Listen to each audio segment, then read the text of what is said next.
I'm gonna give some folks a couple of moments to come on in here and observe.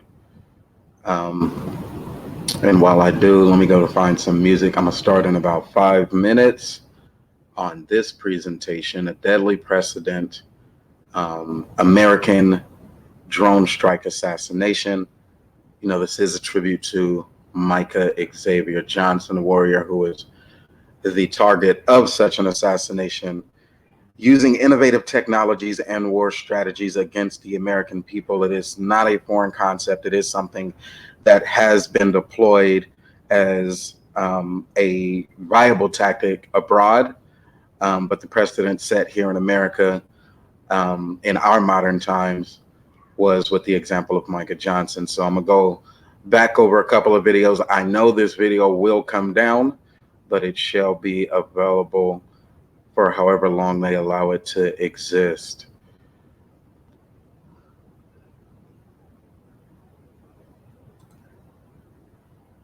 To get started,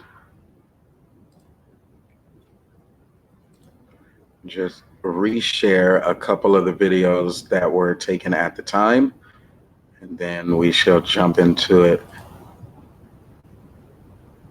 Peace.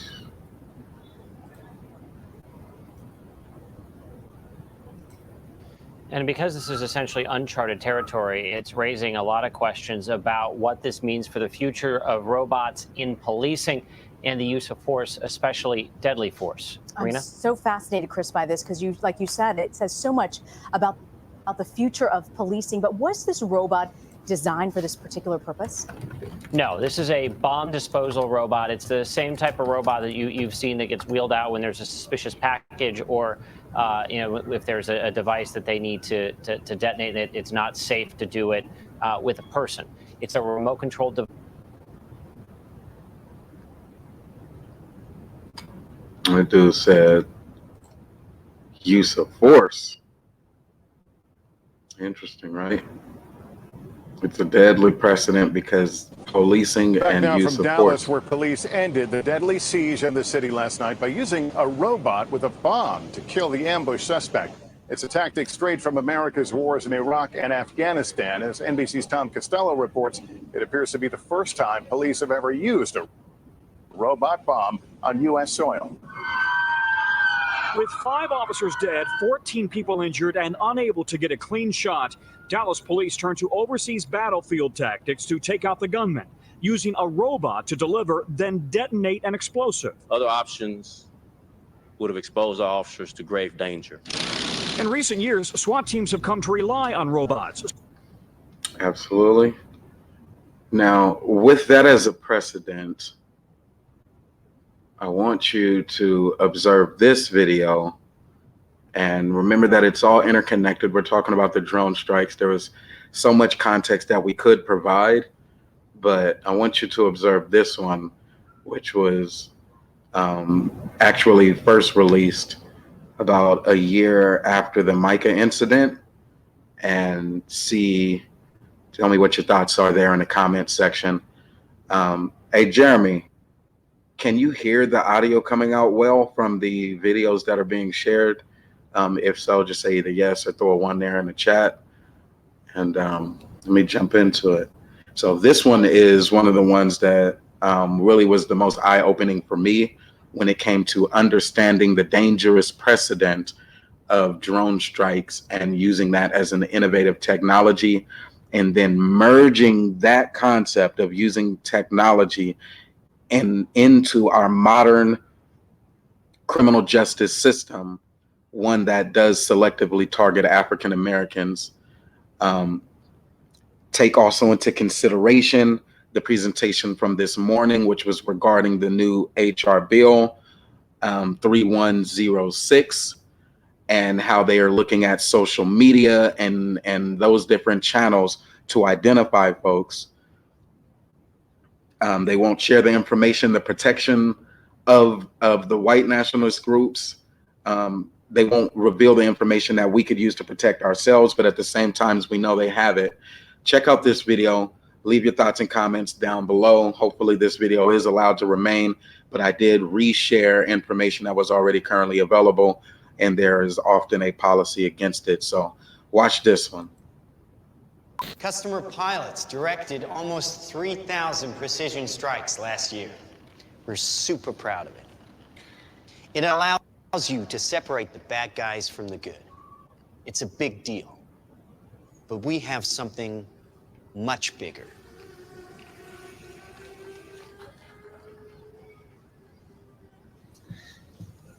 Your kids probably have one of these, right? Not quite. Hell of a pilot? No. See That him reach skill for it, is all and AI. it backed up by itself. It's flying itself.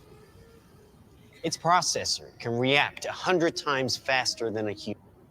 The stochastic motion is an anti-sniper feature.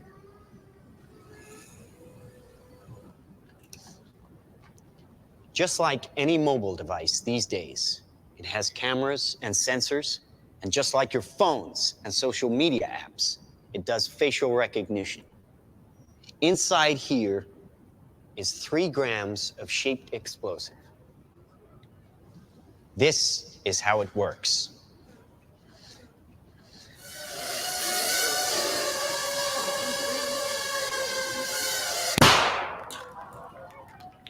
Did you see that? That little bang is enough to penetrate the skull and destroy the contents. They used to say guns don't kill people, people do. Well, people don't. They get emotional, disobey orders, aim high. Let's watch the weapons make the decisions. Now, trust me, these were all bad guys. See the parking garage, same similarity or situation. Now, that is an airstrike of surgical precision. It's one of a range of products. Trained as a team, they can penetrate buildings. Trained as a team, autonomous artificial intelligence drones equipped with C4, facial recognition software, and the Cars, like. trains, evade people, bullets, pretty much any countermeasure. They cannot be stopped. Now, I said this was big. Why? Because we are thinking big. Watch. A $25 million order now buys this. Enough to kill half a city. The bad half. Nuclear is obsolete. Take out your entire enemy, virtually risk-free. Just characterize him, release the swarm, and rest easy. These are available today. We have a distribution network, taking orders from military, law enforcement, and specialist clients. The nation is still recovering from yesterday's incident, which officials are describing as some kind of automated attack, which killed 11 U.S. senators at the Capitol building. They flew in from everywhere, but attacked just one side of the aisle. It was chaos. People were screaming. You can see high windows, very small, precisely punctured to gain entry to the building. What did you do for the victim? I just did what I could for him.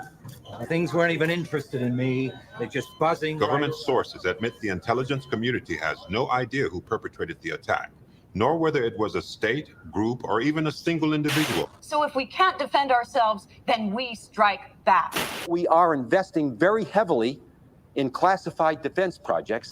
We make it our deterrent like our nuclear deterrent. We stockpile in the millions, the billions. At key facilities. The White House, the New York Stock Exchange, Wall Street. Safe in their homes. Well, we wish we had boots on the ground in every community in this country, but we don't. So our Ollie? our suggestions are to stay in touch. Ollie, oh, hi. Hi, Ollie, honey. How's Edinburgh today? How are all your studies going, huh? Good. Great. Oh, great. Hey, aren't we doing a video call today? I'm kind of with people, so. Oh, well, come on, Oliver, put her on. Oh no, it's not like that. Oh, well, listen, I see some photos here with somebody, and I can see lots of likes, and what's that all about? Oh, wait a minute here. You know, your mom, she's on the spy stuff in the military. What is this video right here? Oh. No, I'm not going to click Honey, this human rights thing about oppression or whatever. Honey, you're not going into politics, are you? I mean, no protest. Safe here, just like you said it Would be. Heavy traffic approaching the A720 this morning due to police. Police are not saying this morning what prompted the alert. Claim relaxing firearm legislation would be useless against the so-called slaughter bots. Is to stay away from crowds. When indoors, keep windows covered with shutters. Protect your family. Stay inside.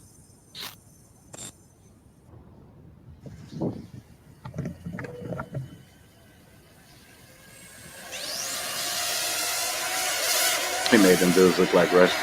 That's funny.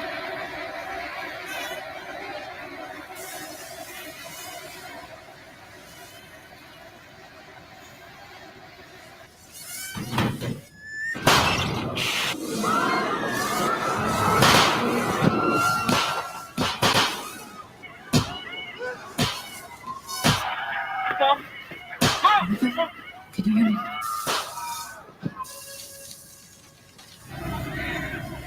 Oliver, can you hear me? Listen to me. I can hear it. I can hear it. Yes.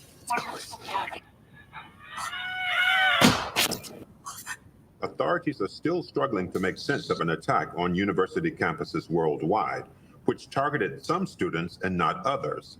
The search for a motive is apparently turning to social media, and a video shared by the victims exposing corruption at the high. But it's far from surprising. The weapons took away the expense, danger, and risk of waging war.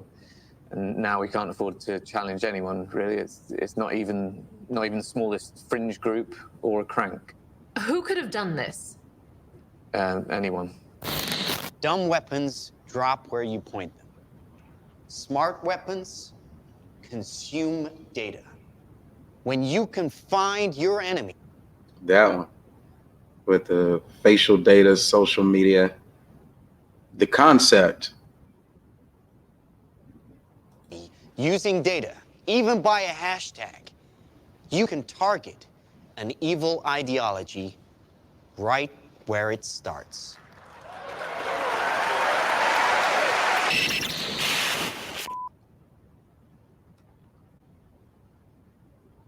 All right, so while people are watching the Amber Geiger trial, and they're following it because that was, a classic debate, the excessive use of force by the police. 99% of the cases where police commit these atrocities, they are released. Cases are thrown out for whatever reason, self-defense, be it whatever it might be. So while people are staying informed on that and seeing how that case resolves itself, it still points to the bigger issue of the challenges with policing and the most effective uses of technology or innovation or even military equipment and strategies and tactics in order to have the most effective or the most efficient policing mechanisms and how they evaluate the effective use of force. So with that, a ton of information that is still open and available, readily available to be consumed or to provided to complement that that line of inquiry. Where are they at today? Where do they want to be tomorrow? Let me see here. I think I can actually give one more since it's probably going to be taken off anyway. But let me see if I can get to it. Well, I got you. And I see Jeremy say somebody hacks into it and targets non-whites. I think that's a lesser argument. The actual fear that it creates is that it does attack whites. I think it was the universities and then the senators and all of those things. And so to be able to prevent or to fight back against any challenge like that, I think that's the bigger fear. They could really care less if it's attacking non-whites. And in fact, when it comes to global dominance, it's not about who the hell is afraid of the Pookie and Ray Ray, I would say. Who's afraid of the African American or the Hispanic in America? I don't think the Chinese would be. I don't think that the Russians would be complicit in that. The only way that it attacks non-whites is if that was something from the white nationalist groups here in America who orchestrated it or the American government itself that orchestrated it. But in our case, if it was an external threat or something of a mass scale, it wouldn't be. It wouldn't target the non-whites. We're not the threat that they would actually want to go up against when they're competing against global dominance. That would be my perspective. Let me see here. So we got that on one end. Trying to bring this up for you so we can get into some of the information and the context that goes behind it. And so in my studies, as we know, I always like to do a little bit of research on the back end. Well, Kenny, Saturday greetings, man. I didn't see anybody live, so I figured I'd go on and drop some more information about the subject matter that's most relevant to me. Hey, man, I get excited when you come on, bro. So appreciate you stopping through. I'm trying to see if I can make it bigger for those. Let me see.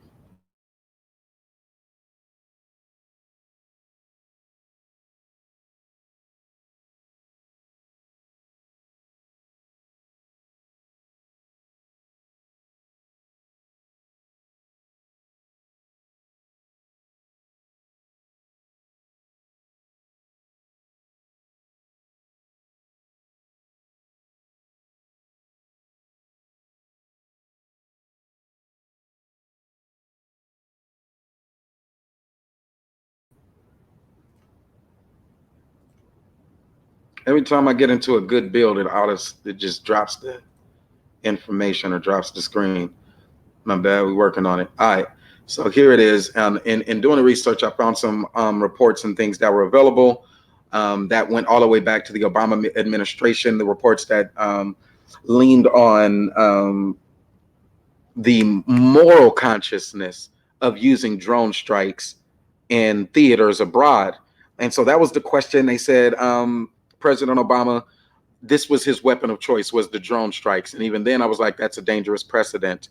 And that was 2013. I looked up some of the research that was available from Barbara Feinstein. As we know, she was appointed to the Senate Intelligence Committee, and then they got a leader or somebody, and he came on as well. And all the letters of recommendation referred to things such as Gaddafi and other folks, the Hezbollah, Muslim Brotherhood, and Al-Qaeda, and fighting terrorism abroad as a justification for having a smarter weapon in order to deploy against those threats.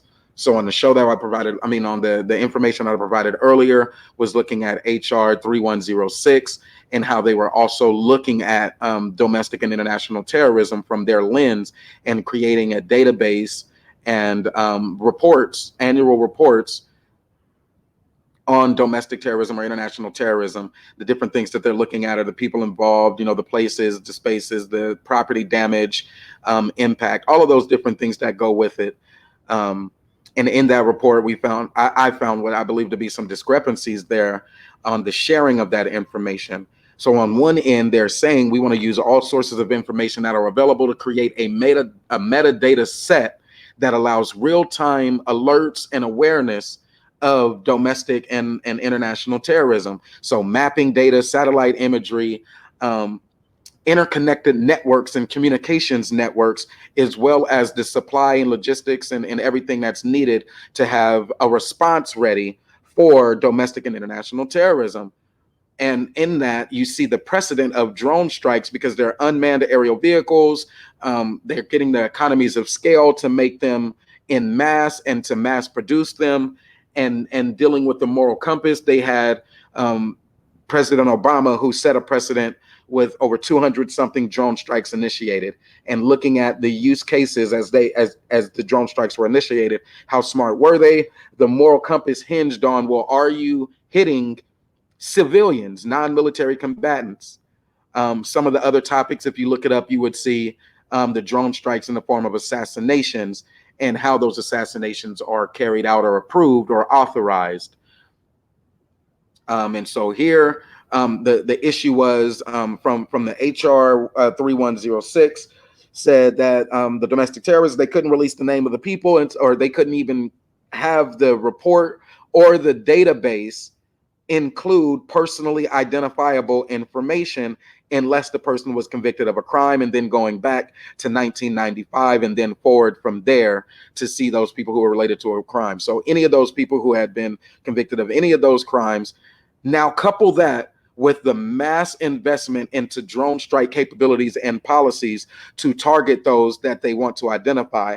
Couple that with the Black identity extremists, and then couple that with this emergence of a unified Black movement that says we are now responsible for our own folks. We always known that it was a target to the Nation of Islam here in America when they're looking at domestic terrorism. But broader than that, even just folks who want to organize and be a little bit more proactive, organize protests, marches, and things of that nature. And so the ability to take that militarized equipment, get it to the local level for policing, and then the case of Micah Xavier Johnson, deploy military equipment, tactics, and strategies in order to assassinate what they would deem a threat. This quote, in other words, all adult males killed by drone strikes are considered terrorists unless proven otherwise after they've already been killed. So if you take off the table the white nationalist groups, like I said earlier, and leave it at just now, who are we identifying as terrorists? And then equip those police with decision-making policy and authority and equipment to carry out drone strike assassinations, it set the dangerous precedent by assassinating the warrior Micah Johnson. I'm going to give you a few more here, then I'm going to let you get back to your morning. Thanks for joining. Thanks for rocking. Please remember, I always appreciate the share. The perspectives are needed, and hopefully they are appreciated. Damn, man. My technology is always a challenge. So bear with me as I work through the technological things. Books for Moses. So you see the story that was presented earlier this morning. And these are facts. These are recent cases. These are HR bills. These are senatorial and congressional hearings that I bring you the information on.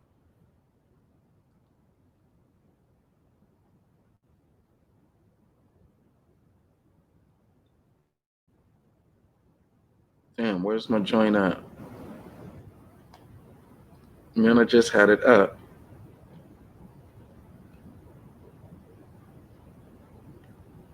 What the fucking hell are they doing?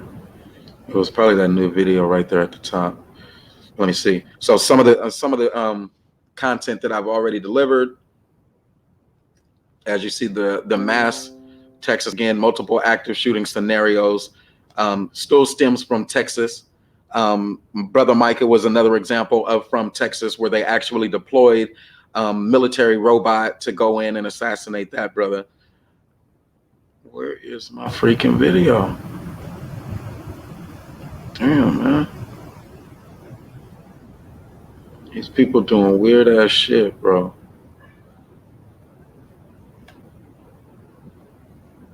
Telling me to start a new one. Need a new one. Need the one I was already working on.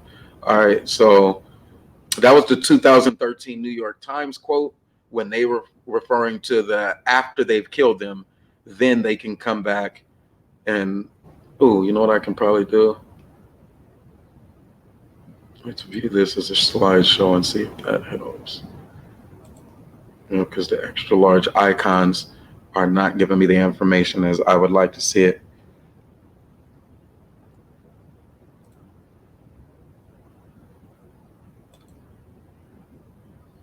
Where's my damn slideshow?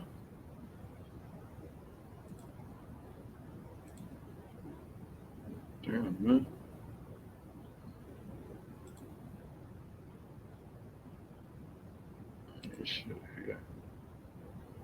Okay, y'all got to work with me. I'm still learning the technology to deliver content in such a fashion. We'll get there. Oh, there it is, right there.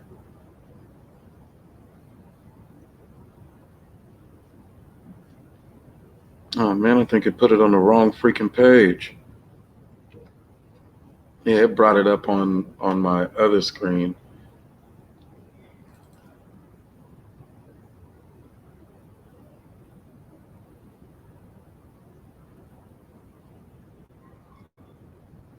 Let me see. The burden of proof would be on my family instead of the people who may have killed me with the darn drone. Absolutely. The people who killed you with the drone, of course, they're going to justify it by just using very simple and common language, suspected of a terrorist or terrorist activities.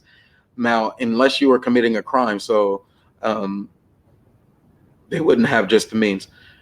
And yes, it would fall on your family to try to prove. But then again, that's still saying the same thing, Brother Books for Moses, that the people who actually killed you, they are the defense. The prosecution would be your family. And your family trying to prosecute the state government or the police, the odds are 99.9% of the times, if the police or the military have carried out one of these orders to use a drone strike against an American citizen, your family's not winning that case. 99% of the cases. So as people are watching the Amber Geiger trial, remember, the big thing is, will she get off? And most people seem to believe that, yes, she will get off. They can walk into your house, shoot you center mass in the middle of your chest and get off, because they use very simple language that says, I feared for my life, or for whatever reason, they justify the murder or the killing. And so from the video that I showed a little bit earlier, it was like getting it down to a micro drone that is equipped with C4 intelligence, equipped with facial recognition. They program it and they can send that in, and it can detonate or discharge the C4 with precision accuracy. All right, and so this was just to show some of the research that I was doing in order to create this level of information, to this content. The Select Committee on Intelligence, Dianne Feinstein, I thought it was Barbara, sorry, Dianne Feinstein of California, some of the big names, the John D. Rockefellers of West Virginia. Again, Virginia is always going to be important. The Charlottesville case, there is a high activity for white nationalists and white supremacist groups. They are fighting hand and foot to ensure that their policy is protecting white nationalist groups and individuals and their activity. But where on this list do you see the African Americans who are fighting to preserve the protections and the political protections for Black folks? You see none here. The Marco Rubio's out of Florida. Who else on the list is probably a bigger name? I don't know if you know Heinrich out of New Mexico. Mark Warner himself out of Virginia, Maryland, Oregon, where you saw they took over the federal building, armed men took over the federal building, and then the prosecution was only to one, but they took over a federal building there, even in Oregon. And so are there many places. But then Harry Reid out of Nevada, Mitch McConnell in Kentucky, Levin. The next quote, we're allowing this to happen. And by we, I mean every American citizen who has access to this information now, but continues to do nothing about it. Some of the heavier reports, recommendations, and report of the task force on U.S. drone policy from the U.S. Army retired General John Abizaid. The source underscored the unreliability of metadata, most often from phone and computer communications intercepts. These sources of information identified by so-called selectors, such as a phone number or email address, are the primary tools used by the military to find, fix, and finish its targets. It requires an enormous amount of faith in the technology that you're using. How the president authorizes targets for assassination. I think this may be the last one to share on this stream of information. Again, they're using as a case study the President Obama's drone strikes, over 200 drone strikes. They're using that as a case study, the effectiveness of it to hit the target that they were intending, the supposed terrorist, any civilian casualties that it may have created.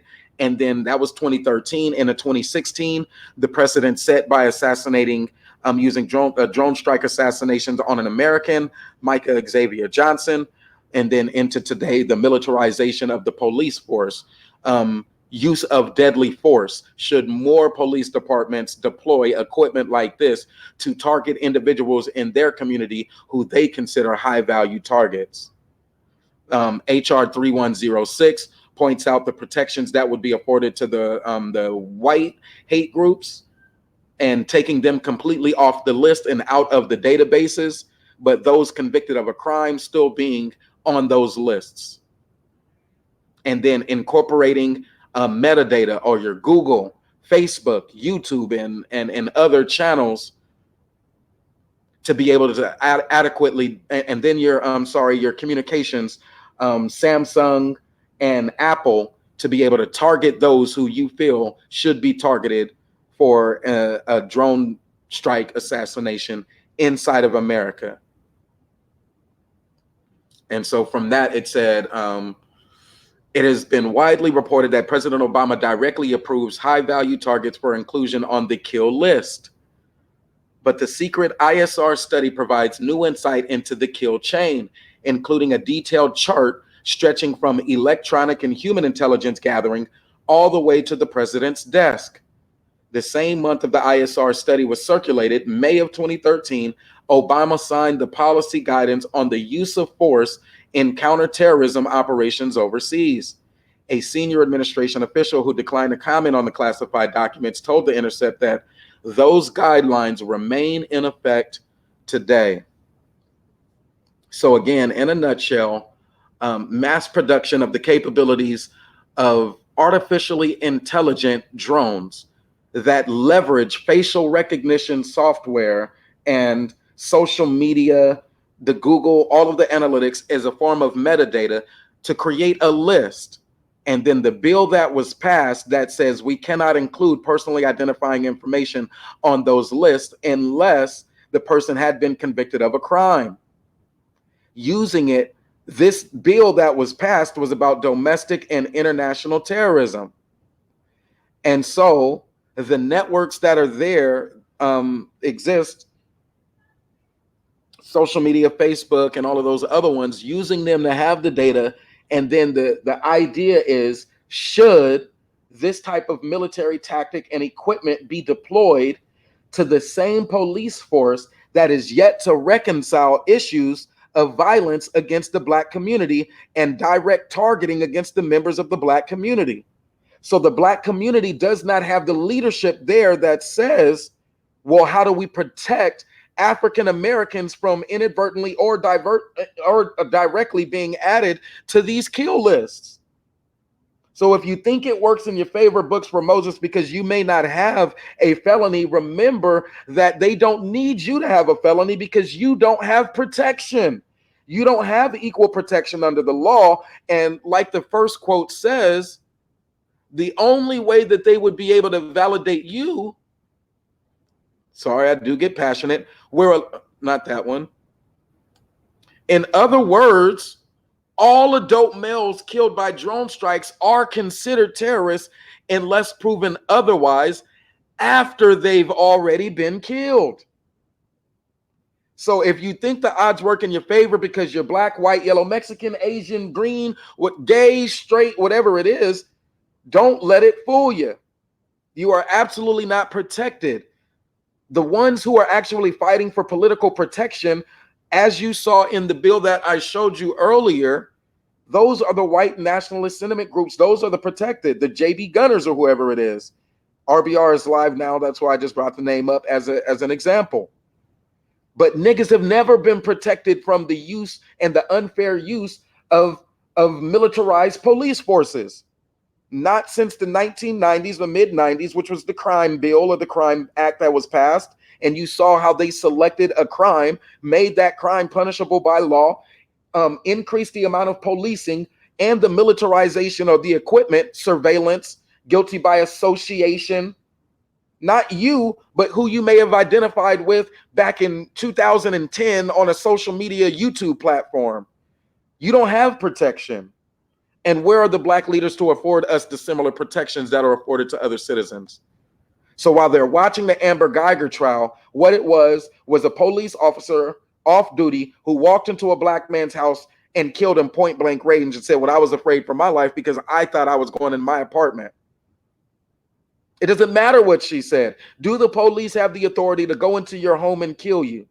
Do they even need to now with the advanced technology and the drone strike capabilities to assassinate those in their communities in one order one order, whether you call it an economic order, the actual purchase and acquisition of the smaller. You saw the first video. If you got there a little bit late, no worries. But they used, in order to take out Mike Xavier Johnson, they used one of the big robots. But now the technology is small, like it can fit inside of your hand. It's like the size of a Newport a Newport box. And to be able to send that highly intelligent innovation equipped with C4 into your window and take you out at any given time. That Nazi way of thinking that says, how do we take out entire populations targeted? Equip that small device with the same technology that links to the Google, Facebook, phone numbers, addresses, and begin to initiate it. Now, for us, I don't believe that that is something that happens to us. I don't see us as the threat. In fact, we are only the threat because we are the intelligence. We are the ones who continue to push forward the agenda that challenges America on civil rights and human rights in general. The only way that it happens to us is if it comes down through the military, the government itself. And that still has to happen from those folks, those gentlemen in Virginia. Wrap it up one more time. Micro drone technology, should it be used by the modern local police force when they are going and executing search warrants or whatever it is, strikes against members of the Black community? I shouldn't have to bring up footage of the New Jack City and Boys in the Hood and show gangs and thugs and what they determine to be threats inside of the community. Shouldn't have to do it for you to get the clear picture. I shouldn't have to show all the countless hours of people talking about the Black woman as the bitch or the bane of the earth or of the Black community and of society in general to show you the actual intended target from those police forces who are already there.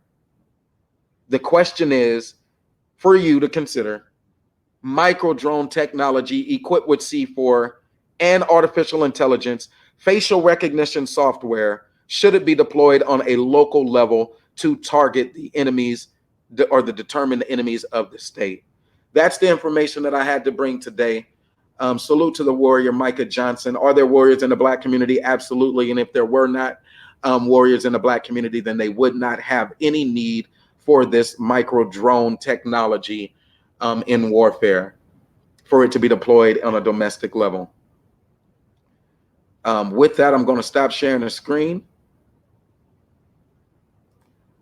I'm going to give you my face one more time as I lead, because in closing, great minds discuss history, and then this is on the level of the average, and the average mind discusses events, and a very simple mind can only discuss people. So they would leave it at the Micah Xavier Johnson and say, well, the details of that case were he was a soldier, and the Black Lives Matter campaign, somebody had died, a protest and all of those things, got fed up, used his manness and his anger that many always feel, and he took it out against the police there in Dallas, and the battle ensued, gets locked down in a parking garage, where as his level of training and expertise and their level of training and expertise, his was a bit better, to where he was knocking them off. I think it was like 16 that he actually either hurt or killed. And so they deployed a robot with C4 attached, sent it in and detonated that explosive in order to neutralize the threat, which was the warrior Micah Johnson. And so, and oftentimes that's used as a deterrent for civil protest or for the Black man standing up, or in any case, many people standing up against it.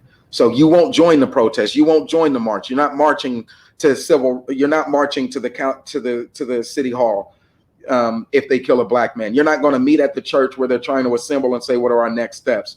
You're not going to be a part of the fundraising because you don't want your name attached to the economic fundraising mechanism that can be deemed political. You don't want to end up on one of their lists. And so you try to stay as far away from any interactions with social justice or criminal justice reform and any of those issues as you can.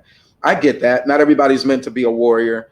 Not everybody has that inside of them. Not everybody was born or originated with that warrior class mentality and the will to fight back and say, where is the enemy and how do we fight back?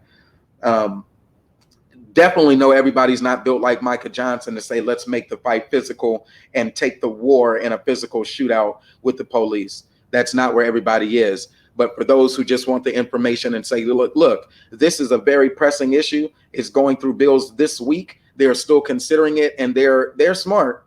Where are the African-American leaderships to fight back and give us bills of protection, since they are the ones who would be the only real threat? Russia is not the one going to send in. If Russia sent in the drones, a million of these smart drones at places like Los Angeles, why in the hell would they target the Pookie and Ray Ray? They just wouldn't.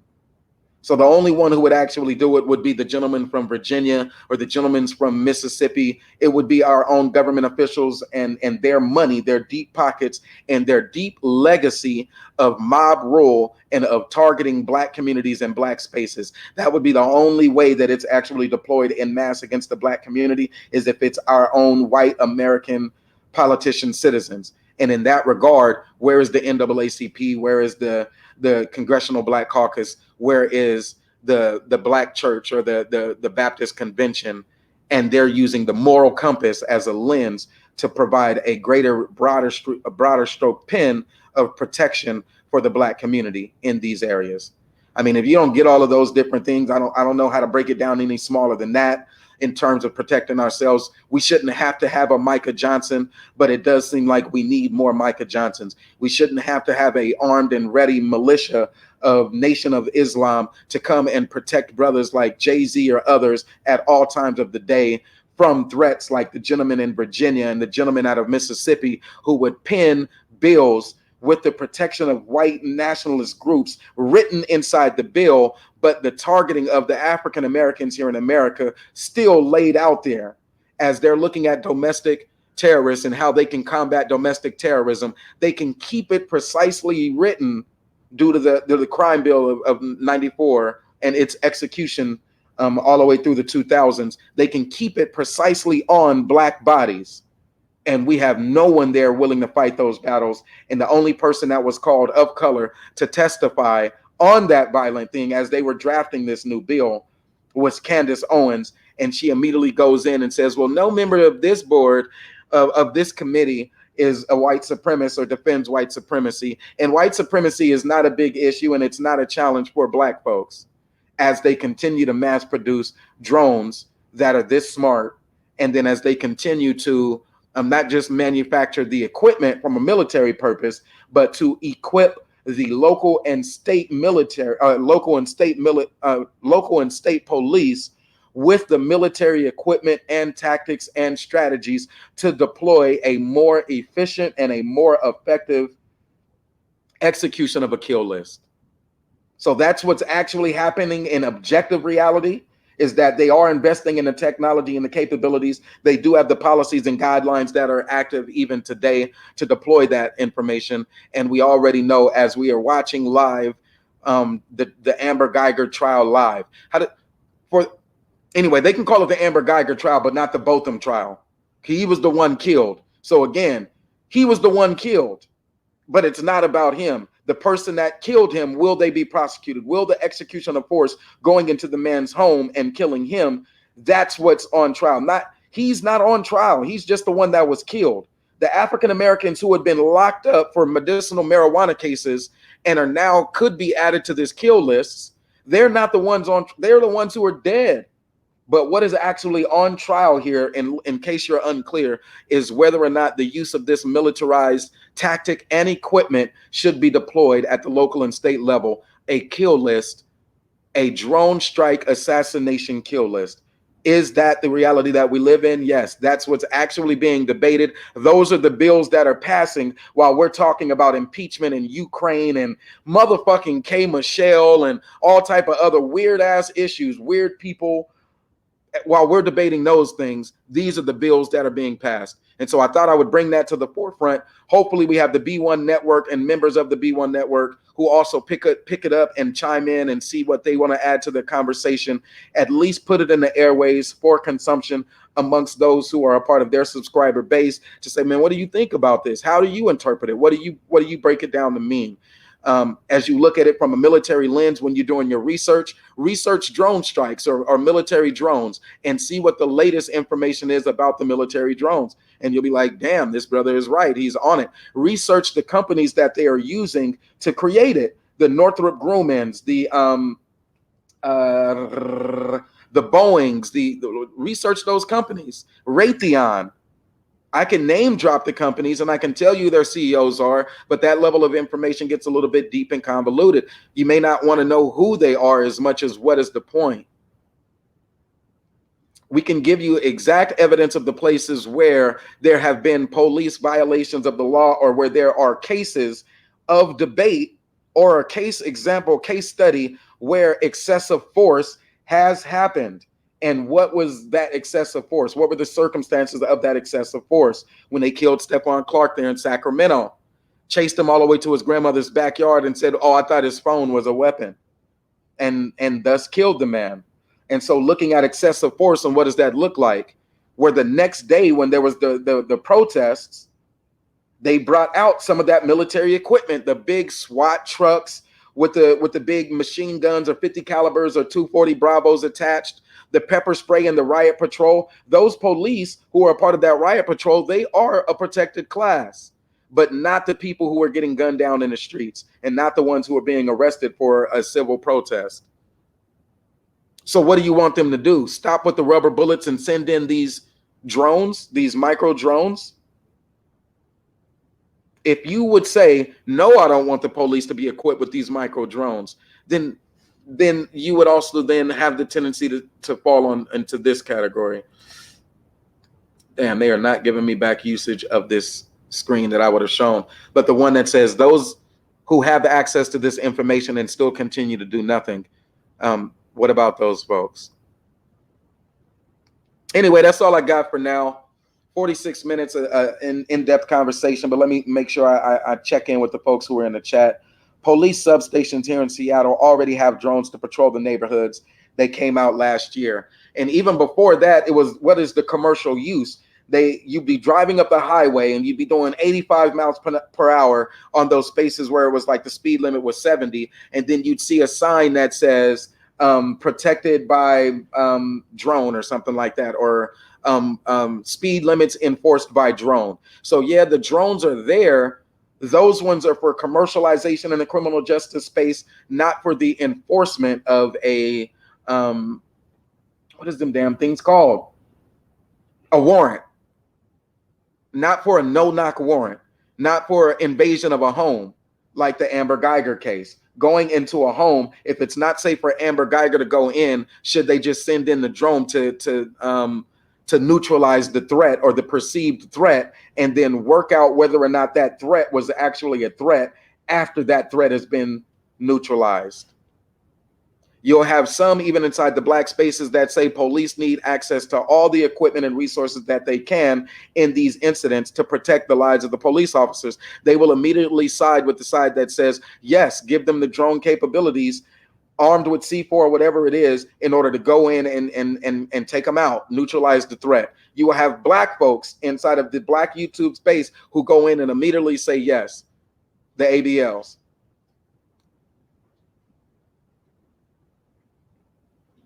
Yes, it is true. Some play Tupac, but yeah, death metal, heavy metal, any of that stuff. All right, that's all I got for now, man. I'm gonna check out this Banner Vision production. David Banner, he has a podcast that's out. If you're not familiar with it, if you don't remember the God Box, man, come on, man, get into the God Box, get into this, or add it, or subscribe to the David Banner. I tell you, that's another good source of information. I think the brother goes in, and so that's where I'm gonna go and check that podcast out. But thanks for coming in. Like it, share it if you know somebody who could benefit.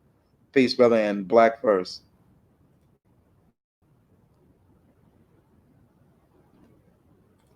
Sorry.